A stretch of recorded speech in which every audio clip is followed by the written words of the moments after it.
Bu seriyada öz potensialını işlədərək sıfırdan yüksələn insanlarla danışırıq. Bugünkü qonağım Əli bəy. Azərbaycanda taxta isveç divarının ilk istehsalçısı. O illərlə restoran və əyləncə sahəsində çalışıb, ən sonunda qərar verib. Öz ideyasını reallaşdırma vaxtıdır. Əvvəla salam Rəvan bəy. Şad oldum sizinlə tanış olmağa. Siz kimi cavanların inkişafı üçün biz iş adamları əlimizdən gələni əsirgəməməliyik və hər zaman dəstək olmalıyıq. Əli bəy, bir çox insan işini dəyişməkdən qorxur, çəkinir.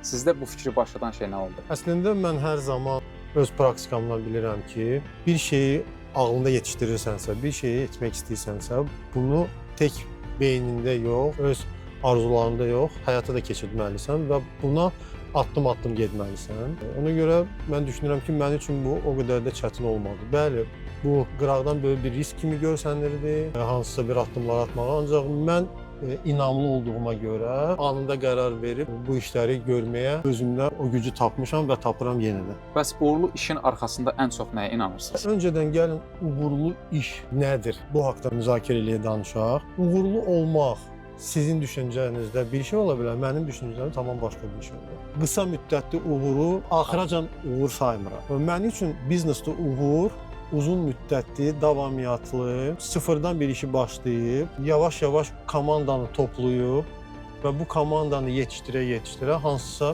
pillələrə qalxmalıdır. Mən sizdən razıyam. Siz deyəsiniz ki, hər bir son uğuru biznesdən gələn bir puldur, qazancdır. Mən sizdən tamamilə razıyam. Bu biznesin uğurunun ayrılmaz bir hissəsidir, ancaq əsas hissəsi deyil. Yaxşı, istərdim belə sual verim sizə.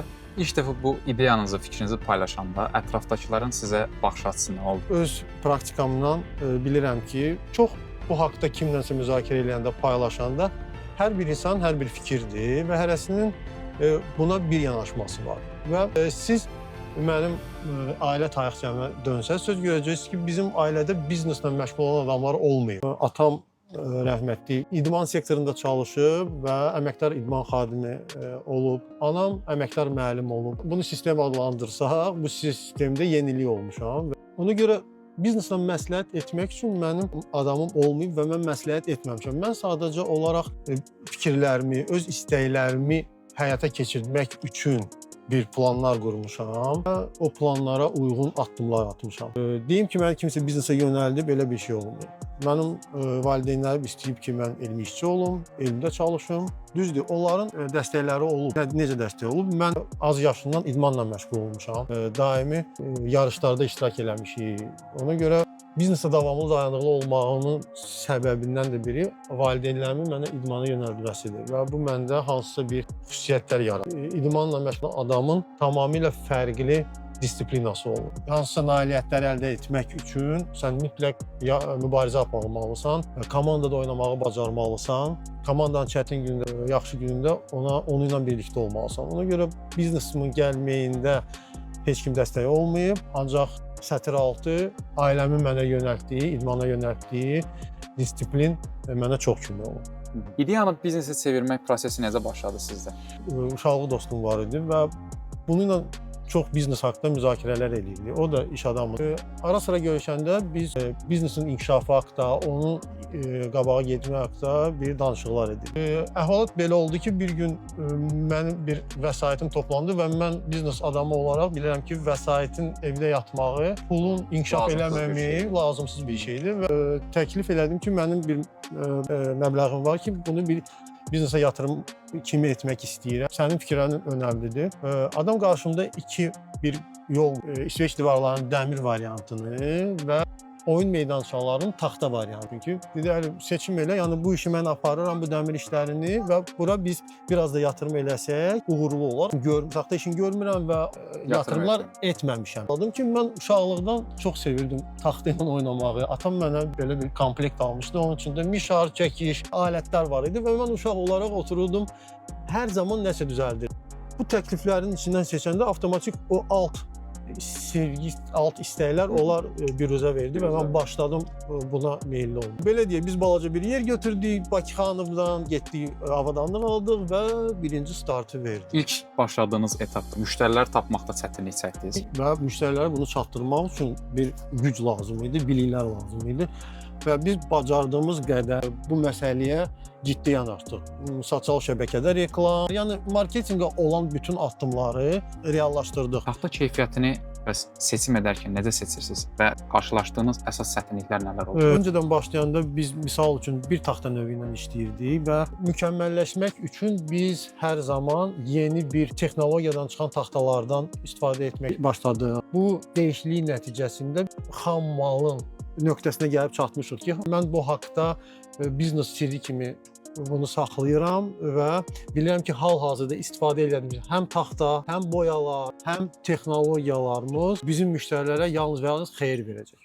Yaxşı, bəs xarici məhsullarla müqayisədə sizin istehsalın fərqi nədir? Dünya bazarında bu tipli çoxlu məhsullar var. Sadəcə olaraq bizim bazara uyğun, bizim müştərilərimizə uyğun, sırf iç məkanlarda olan yerlərə uyğun bir model xətti düşünürük və düşünmüşük və artıq istehsal edirik. Elementi uşaqlar əl vurur, toxunur və bu çox önəmlidir ki, onlar hamar, ideal bir formada olmalıdır. Bizim işçilər o güldanın çölünü yox, içini elə emal edirlər ki, çölündən fərqlənmir. İstəyərdim indi biraz dizayn haqqında sizə suallar verim. Oyun parklarının dizaynında uşaqların təhlükəsizliyi necə nəzərə alınır? Bizim niyyətimiz insanları idmanda böyütmək, tərbiyələndirməkdirsə, deməli bunun əsas tərəfi təhlükəsizlik tərəfidir. Öndə gedən məsələlərdir. Onun üçün biz Dream Park brendini Əqli Mülkiyyət Agentliyindən patentləşdirmişik və bizim brend artıq patentini alıb. Biz onların üzərində daimə işləyirik. Xarici lokomotiv şirkətlərdən də örnək alıb, onları da öz işimizdə tətbiq edirik. Yaxşı, sizcə müştərilər daha çox nəyə önəm verir? Dayanıqlılıq, qiymət, yoxsa dizayna? Müştərilərin yanaşması fərqlidir. Əsas işimiz müştərini ona verdiyimiz vədləri yerinə yetirməkdir. Ona görə biz hər müştəri ilə individual işləyirik. İkinci risk sifarişlərimizdə olan bu ödənişlə bağlı. Azərbaycanda bilirsiniz ki, bu barədə problemlər var. İlkin ödənişlər alınır, mebeldə və yaxud hansısa başqa bir formada istehsal gecikir və məhsulu gec çatdırırlar. Müştərilərdə bu xof yaradır ki, mənə misal üçün demişlər 5 günə, artıq 15 gün keçib belə məhsul gəlmir və ən böyük problemlərdən də biri budur. Bu məsələni biz çözmüşük. Biz müştərilərdən iç məkanlarda ilkin ödəniş almırıq və deyirik ki, məhsulu sifariş edin, rəng seçin, ad soyad verin, ünvan verin, məhsulu hazır edib gətirib çatdıracağıq, quraşdıracağıq, yoxlayacaqsınız, yerində pulunu ödəyəcəksiniz və bu bizə çox böyük uğur verir. Həqiqətən işə yarayan bir şeydir. İşə yarayandır. Gələcək və vizyon haqqında olacaq sualım. Şirkətinizi yaxın 3-5 ildə tam olaraq harda görürsünüz? Dünya brendləri Azərbaycanda oyun meydançasını gətirib satırlar və bununla paralel Azərbaycanda bizi kimi adamlar çıxır ki, deyir ki, biz də varıq, bizim də brend var və bizim keyfiyyətimiz onlardan geri qalmır. Mən şirkətimizi gələcəyini uğurlu görürəm ki, mənə inanan insanlar, mənimlə işləyən insanlar buna inanır, mənim sözümün sonunda nəticəsini görür və daha da fəal bu işə bel bağlayır. Bizim istəyimiz Azərbaycanda daha da çox satış nöqtələri yaratmaq, daimi partnyorlar yaratmaq, B2B biznesinə daxil olmaq və öz ağımızda olan yeni ideyalarımızı əvvəl kağıza, sonra insanların məkanına keçirməkdir. Yəni bunun üzərində biz dayanmadan çalışırıq. İsveç divarı və oyun parkı sahələrində Azərbaycanda necə bir inkişaf ola bilərsiniz? Desək, mən düşünürəm ki, Azərbaycan üçün bizi kimi şirkətlərin kifayət qədər işi var. Instagram səhifələrində mən bu qədər bu işlə məşğul olan şəxsləri görmürdüm. Biz ilk idik öz partnyorumla. Bu sektor Azərbaycanda dayanmayacaq, inkişaf eləyəcək və biz hər bir cavan iş adamına, bu sektorda çalışmaq istəyən bir şəxsə hər zaman dəstək olmağa hazırıq. Son olaraq istəyərdim bu sual verim. Gəncsahibkarlara, bu işə və ya başqa sahələrə yeni atılan insanlara qısa bir tövsiyəniz nədir? Birincisi, mən düşünürəm ki, insan nəyəsə inanmalıdır. İnan yaradanda insan addım atmalıdır. Addım atandan sonra insan bundan dönməməlidir. Bu üç dənə şey önəmlidir cavan adamın biznesə daxil olmasında. Bu üç amildən başlasa, özünə inamı və gələcəkdə uğurlu olmaq haqqda artıq düşünə bilər. Ümumilikdə bu söhbətdən bir şey aydın olur. Bəzən başlamaq üçün mükəmməl şərait deyil, sadəcə düzgün düşüncə lazımdır. Əli bəy ideyasını reallaşdırmaqla göstərdi ki, kafanı işlədərək həm ölkəndə ilk ola bilərsən, həm də öz xəyalını reallaşdıra bilərsən. Kafa ilə qal.